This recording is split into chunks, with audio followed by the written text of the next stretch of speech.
جب اللہ کو کسی انسان کا سجدہ کرنا پسند آ جاتا ہے تب وہ خود ایسے اسباب بناتا ہے کہ انسان سجدہ کرنے پہ مجبور ہو جاتا ہے۔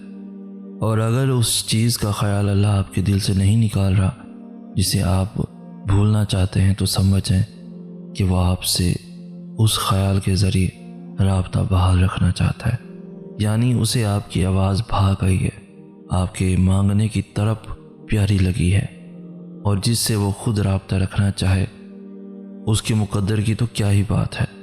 بس پھر جو سجدے میں گر جاتا ہے اور اللہ کی محبت کی لاج رکھ لیتا ہے تو پھر اللہ بھی اس کی محبت کی لاج رکھتا ہے۔ بکھرنا عارضی ہے مگر اس کا سمیٹ لینا مستقل ہوتا ہے۔ ہم بھاگتے ہیں اور مسلسل بھاگتے ہیں ان لوگوں کے پیچھے جو ہمارے کبھی تھے ہی نہیں۔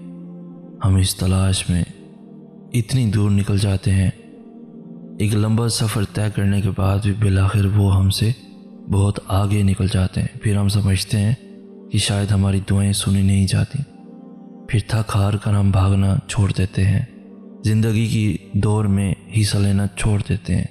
جانتے ہو پھر کیا ہوتا ہے؟ آواز آتی ہے کون کی، اور جب یہ آواز گونجتی ہے نا تو انسان جو اللہ نے آپ کے لیے چنا ہوتا ہے وہ خود بخود چل کر آپ کے پاس آتا ہے۔ کبھی سوچا ہے ہم اپنی پسند کا انسان ڈھونڈنے میں مصروف ہوتے ہیں مگر اللہ نے تو پہلے ہی سوچ رکھا ہوتا ہے کہ میرے بندے کے ساتھ یہ جچے گا۔ کبھی نہیں سوچا نا، صرف یہی وجہ ہے کہ ہم ہار جاتے ہیں، ہم بھول جاتے ہیں کہ وہ ہمارا بھی رب ہے۔ صبر آتے آتے بہت وقت لگتا ہے، اور صبر آتا تبھی ہے جب انسان حقیقت کو تسلیم کر لیتا ہے۔ کبھی کبھار ہم کسی چیز کو حاصل کرنے کے لیے بہت کوشش کرتے ہیں، دن رات دعائیں مانگتے ہیں، گر گراتے ہیں، لیکن پھر بھی اگر وہ چیز ہمیں نہیں مل پاتی تو اس میں اللہ کی بہت بڑی مصلحت ہوتی ہے۔ ہاں یہ سچ ہے کہ اللہ ہر چیز پر قادر ہے مگر ہم اس کی حکمتیں نہیں سمجھ سکتے، اور ہم چیزوں کو اس طرح نہیں جان سکتے جیسے وہ جانتا ہے۔ کبھی کبھار ہم اس چیز کے پیچھے بھاگتے ہیں جو ہماری اداسی کی سب سے بڑی وجہ ہوتی ہے۔ جو شخص تمہاری مسکراہٹ چھین سکتا ہے وہ کیسے تمہارے لیے بہتر ہو سکتا ہے، اور اس شخص کے ساتھ کیسے زندگی گزار سکتے ہو تم جس کو تم سے محبت ہی نہیں۔ تبھی اللہ کچھ دروازے بند کرتا ہے۔ ابھی تمہیں سمجھ نہیں آئے گا اور یہ باتیں بری لگیں گی مگر وقت گزرنے کے ساتھ ساتھ سب کچھ سمجھ آنے لگے گا۔ پھر تم کہو گے کہ واقعی اگر تب اللہ ہماری حفاظت نہ کرتا تو ہم آج کتنی تکلیف میں ہوتے، کیونکہ وہ کبھی تمہارا برا نہیں سوچتا، تم خود ہی اپنا برا سوچتے ہو، اور تمہیں پتہ بھی نہیں ہوتا۔ صبر تبھی آتا ہے جب انسان اللہ کی رضا میں راضی ہو جاتا ہے۔ برداشت کو صبر کا نام دینا مناسب نہیں ہوتا۔ برداشت میں چنگاری سلگتی ہے، انسانی دماغ میں وبال بن کے سوار اور دبی ہوئی راکھ کی مانند کسی وقت بھی بھڑک اٹھتی ہے، اور اتنے عرصے سے برداشت بات کسی تلخ جملے سے سب ملیا میٹ کر جاتی ہے۔ حقیقی صبر تو ٹھنڈا پانی، دل کی صفائی، روح کی حفاظت، سکون ہے۔ نہ کوئی چنگاری سلگتی ہے، نہ بھڑکتی ہے، نہ آگ لگاتی ہے، کیونکہ حقیقی صبر کرنے والا یہ جانتا ہے کہ جب اگلا انسان آپ کے صبر کی کیفیت اور شدت سمجھ ہی نہیں سکتا تو وہ آپ کو اس کا کیا اجر دے گا۔ برداشت کرنے والے آپ کو ارد گرد نظر آ جاتے ہیں مگر حقیقی صبر کرنے والے چیتا کیونکہ یہ مشکل امر ہے۔ تبھی تو رب نے کہا میں صبر کرنے والوں کے ساتھ ہوں، اور اس کا انعام تمہیں میں دوں گا۔ دنیا کی انا محض عقر ہے، اصل انا کا بہترین نمونہ اسلام میں ہے صبر سے، اور صبر کیا ہے؟ جھک جانا۔ رب کو اکڑے ہوئے لوگ نہیں، جھکے ہوئے لوگ پسند ہیں۔ میری مدد کرے یا رب، مجھے یوں محسوس ہوتا ہے جیسے کسی گہری کھائی میں گر چکا ہوں، مجھے کوئی راہ دکھائی نہیں دے رہی، یا رب مشکلوں میں اضافہ ہو رہا ہے، میری رہنمائی کر میرے رب، میرے کاموں کو میرے لیے آسان کر دے۔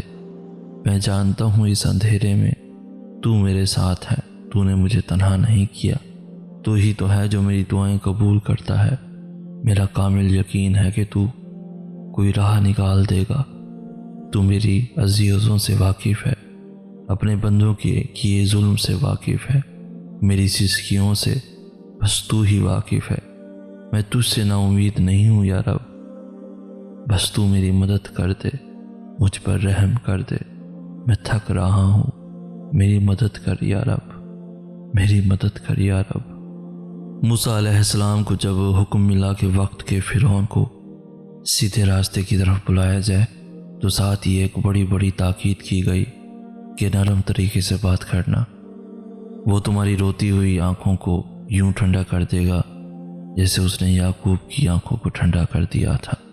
وہ تم تک ہر کھوئی ہوئی چیز بھی یوں واپس لے آئے گا جیسے وہ اندھے کنویں سے یوسف کو نکال کر یعقوب تک لے آیا تھا۔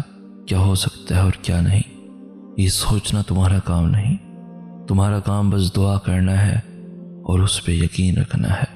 پھر دیکھو وہ ایسے معجزے لائے گا کہ تمہارے رونگٹے کھڑے ہو جائیں گے۔ سو تم بس وہ کرو جو تمہارا کام ہے، اللہ بھی تو وہی کر رہا ہے جو اس کا کام ہے۔ جب اللہ کو کسی انسان کا سجدہ کرنا پسند آ جاتا ہے تب وہ خود ایسے اسباب بناتا ہے کہ انسان سجدہ کرنے پہ مجبور ہو جاتا ہے۔ اور اگر اس چیز کا خیال اللہ آپ کے دل سے نہیں نکال رہا جسے آپ بھولنا چاہتے ہیں تو سمجھیں کہ وہ آپ سے اس خیال کے ذریعے رابطہ بحال رکھنا چاہتا ہے، یعنی اسے آپ کی آواز بھا گئی ہے، آپ کے مانگنے کی طرف پیاری لگی ہے، اور جس سے وہ خود رابطہ رکھنا چاہے اس کے مقدر کی تو کیا ہی بات ہے۔ بس پھر جو سجدے میں گر جاتا ہے اور اللہ کی محبت کی لاج رکھ لیتا ہے تو پھر اللہ بھی اس کی محبت کی لاج رکھتا ہے۔ بکھرنا عارضی ہے مگر اس کا سمیٹ لینا مستقل ہوتا ہے۔ ہم بھاگتے ہیں اور مسلسل بھاگتے ہیں ان لوگوں کے پیچھے جو ہمارے کبھی تھے ہی نہیں۔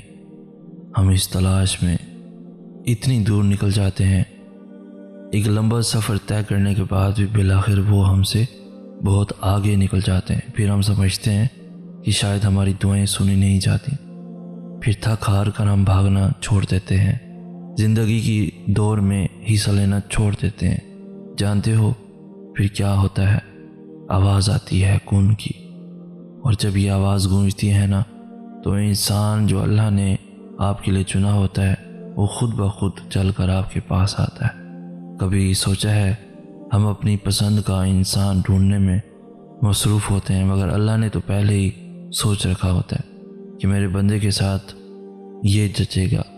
کبھی نہیں سوچا نا، صرف یہی وجہ ہے کہ ہم ہار جاتے ہیں، ہم بھول جاتے ہیں کہ وہ ہمارا بھی رب ہے۔